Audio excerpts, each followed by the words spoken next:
Bonsoir, bonsoir, salut, salut, j'espère que vous allez bien.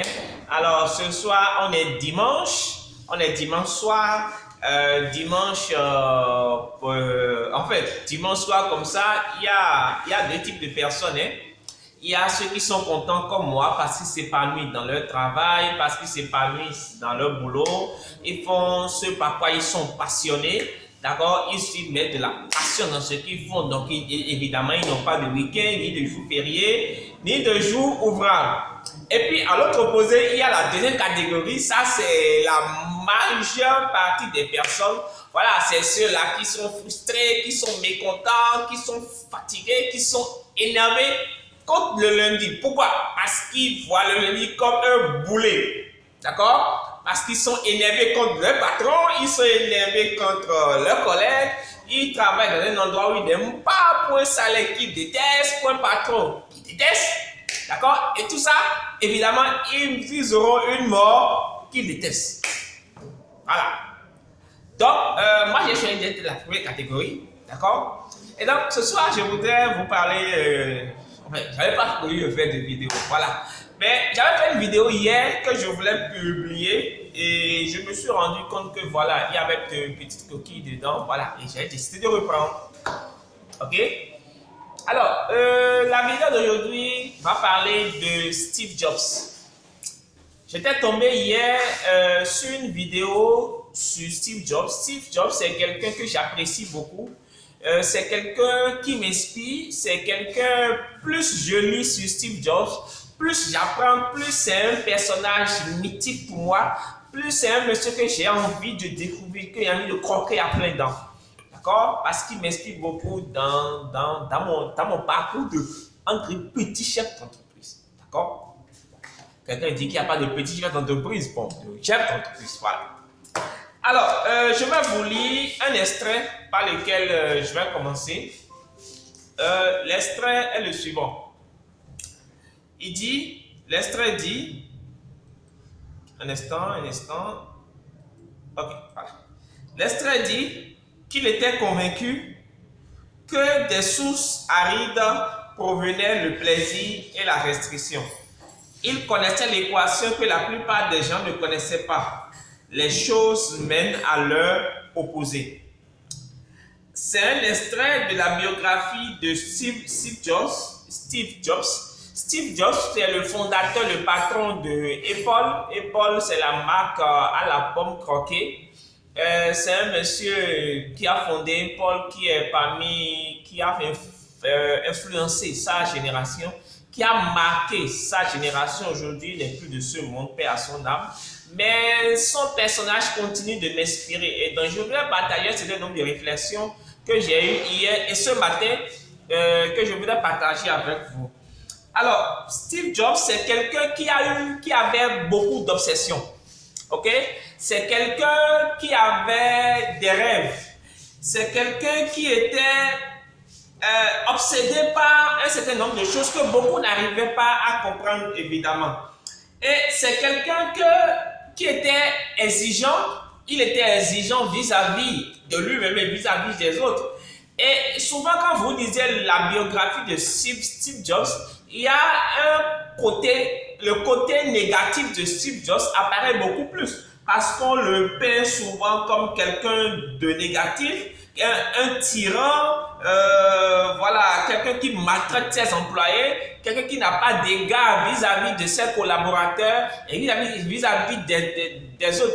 Si vous lisez un peu, moi j'ai regardé une vidéo sur comment il a commencé Apple. C'est quelqu'un, par exemple, il était venu, il y a Steve Wozniak, son second, avec qui il a bâti Apple.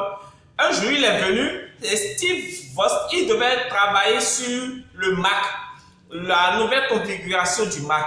Et Steve Wozniak, qui était la machine à penser, côté technique, travaillait sur un autre projet. Et vous savez ce que Steve Jobs a fait? Quand il est venu, il a pris le projet, donc l'ordinateur sur lequel Steve Wozniak travaille, il a jeté ça, il a tout débranché. Il dit, tu travailles sur le Mac maintenant, now. Le problème, c'est quoi? Le problème, c'est que ces gens de gars, Et cette manière d'agir a fait que les gens disent, voilà, tu veux qu'il n'a aucun respect pour les gens, il maltraite ses employés. Mais non, lorsque vous étudiez bien le personnage, c'est quelqu'un qui est exigeant vis-à-vis d'abord de lui-même et vis-à-vis des autres. Mais c'est d'abord quelqu'un qui est exigeant vis-à-vis de lui-même. Et tous ces défauts qu'on peut lui attribuer n'a qu'une seule signification. C'est qu'il est d'abord exigeant vis-à-vis de lui-même. Et en maintenant, cette exigence s'applique sur tout ce avec qui il travaille.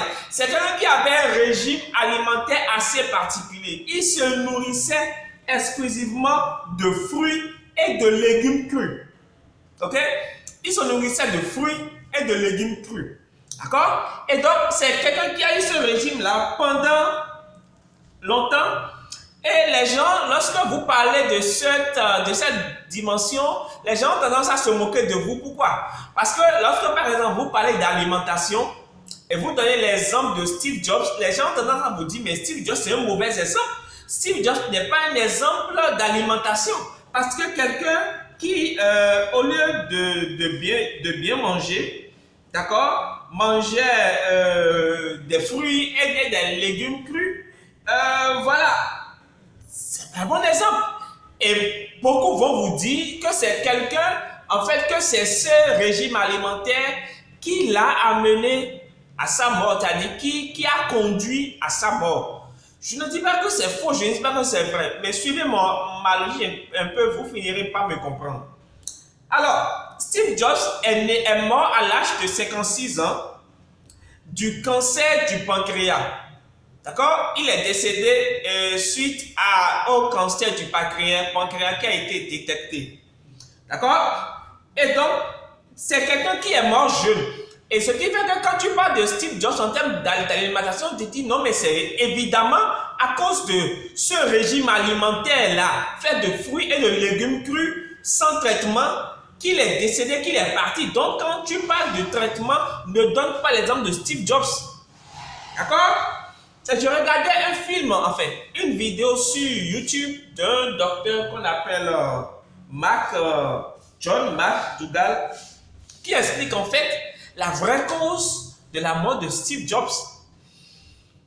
En fait, qu'est-ce qu'il dit?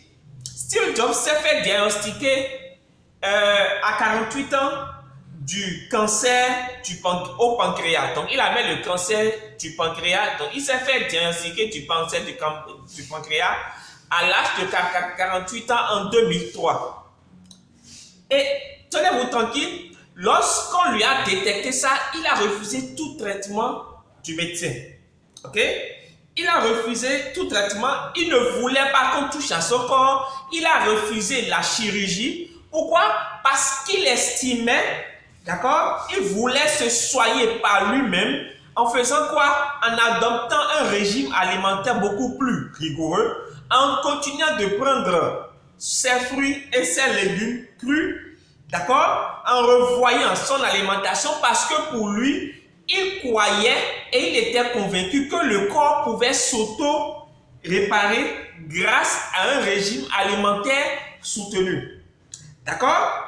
Et les 8 ans qui ont séparé la date à laquelle on a diagnostiqué le cancer du pancréas, et les 8 ans qui ont séparé cette date-là à la date de sa mort, il a subi d'énormes pressions. Il a été pressé par ses proches, par ses amis, par sa famille à changer d'avis. Beaucoup l'ont amené à changer d'avis, à accepter le traitement du médecin, d'accord, à diversifier son alimentation, ok. Et pendant tout ce temps, il refusait parce qu'il croyait en son rêve, il croyait à cette théorie. Il était convaincu, mais il a reçu tellement de pression. Les gens le traitaient de stupide, les gens le traitaient d'égoïste, les gens le traitaient d'irresponsable parce qu'il a juste refusé un traitement extérieur. D'accord? Et donc, il a tellement été culpabilisé qu'à un moment, il a cédé. Il a cédé à cette pression-là. Et il a commencé par manger de la viande. Pour quelqu'un qui est bio, qui est végétarien pratiquement, il a commencé par manger de la viande.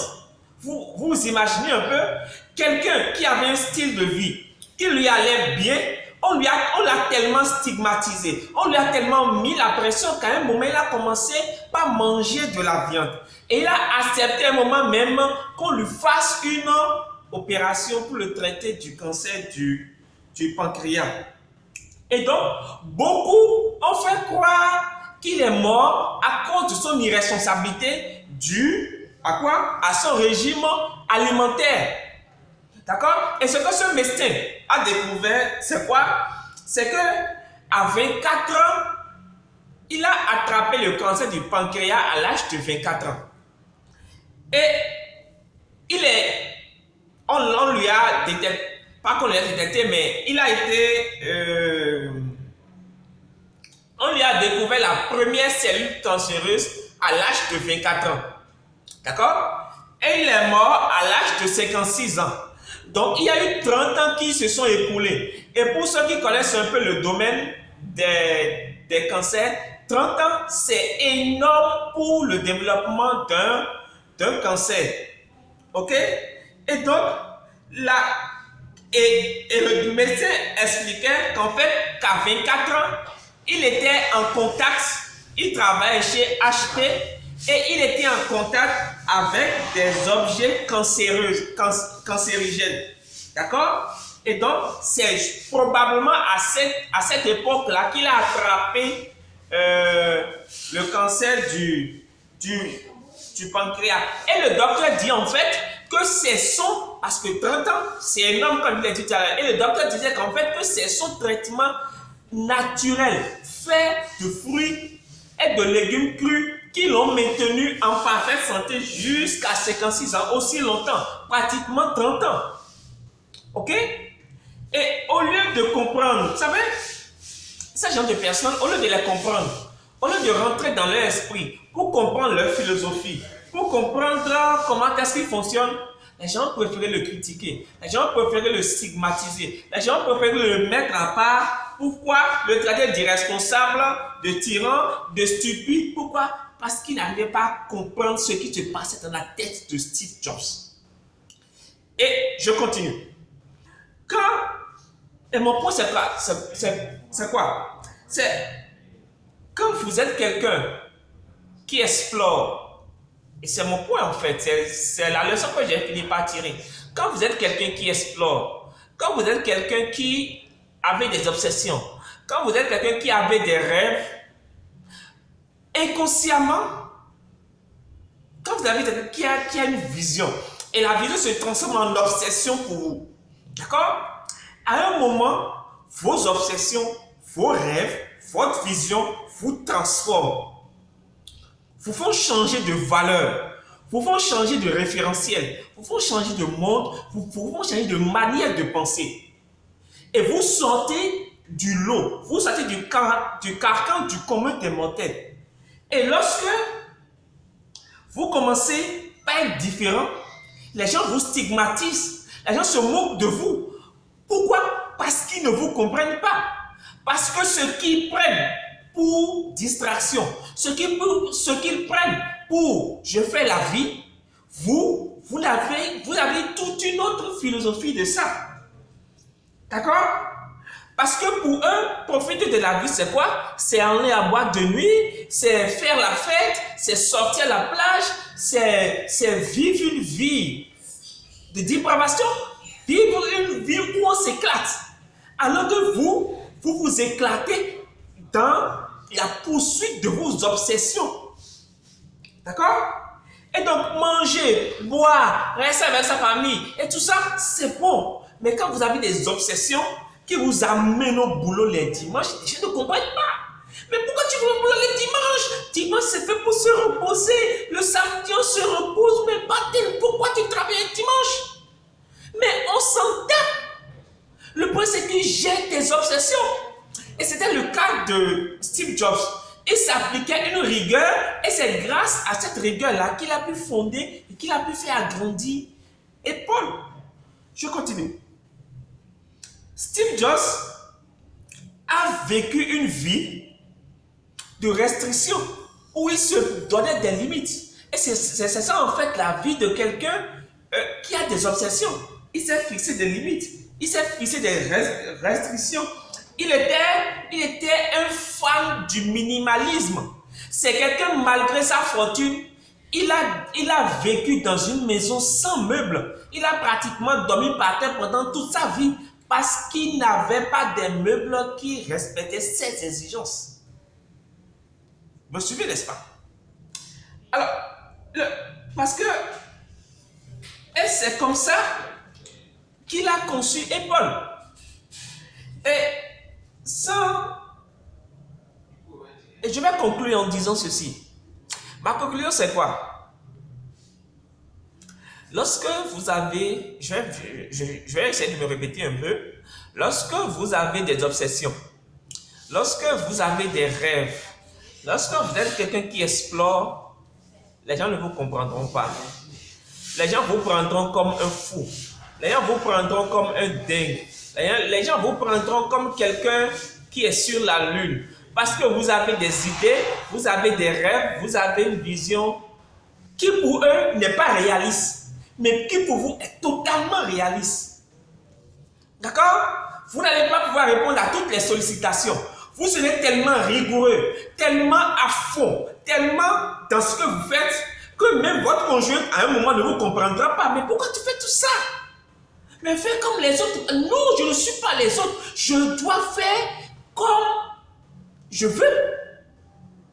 D'accord? Et je crois que on peut vivre sa vie. Et mon point, c'est ça. On peut vivre sa vie sans forcer les autres à faire comme soi. On peut vivre sa vie sans obliger les autres à nous comprendre. Et finalement, on peut vivre sa vie sans que les gens ne soient d'accord avec nous. L'essentiel, c'est pas que les gens soient d'accord avec nous. L'essentiel, c'est pas que les gens soient OK avec nous. L'essentiel, c'est pas que les gens nous comprennent. L'essentiel, c'est pas qu'on force les gens à faire comme nous. L'essentiel, c'est juste qu'on vive notre vie selon nos valeurs, selon nos rêves, selon nos standards. Et ce dimanche soir, c'est le message que je voudrais vous apporter. Vivez vos rêves, vivez votre vie, suivant vos standards, suivant vos valeurs. Définissez vos standards de réussite. Appliquez-vous à les vivre scrupuleusement. Vivez chaque étape de votre existence, chaque phase de votre vie, vivez-le à fond. Vivez-le à fond. Marquez votre génération, comme quelqu'un l'a dit. Marquez-la. Aujourd'hui, moi, je le dis souvent. S'il m'arrivait de partir, de mourir, ce qui n'est pas pour tout de suite, je ne mourrai pas. Tout de suite, je mourrai quand je vais décider et quand j'aurai accompli la mission que je suis censé accomplir sur la terre. Donc, c'est encore dans beaucoup de dizaines d'années, des vingtaines d'années, je ne mourrai pas avant un siècle. Voilà. Et s'il m'arrivait de partir, je n'aurais pas... Là, je suis dans la trentaine. Je n'ai pas regretté la vingtaine. Pourquoi? Parce que quand j'étais dans la vingtaine, j'ai bien vécu ma jeunesse. J'ai impacté ma génération. J'ai fait des choses. On me connaît. En fait, c'est même pas le volet me connaît qui est le problème. Mais j'ai impacté des gens. Beaucoup de jeunes aujourd'hui me prennent comme exemple, m'admirent. J'inspire beaucoup de personnes. Voilà ce à quoi nous sommes prédestinés. Donc, je ne sais pas si cette histoire vous a inspiré comme cela m'a inspiré. Si cela vous a inspiré, eh bien, mettez un gros pouce levé sous ma vidéo. Abonnez-vous.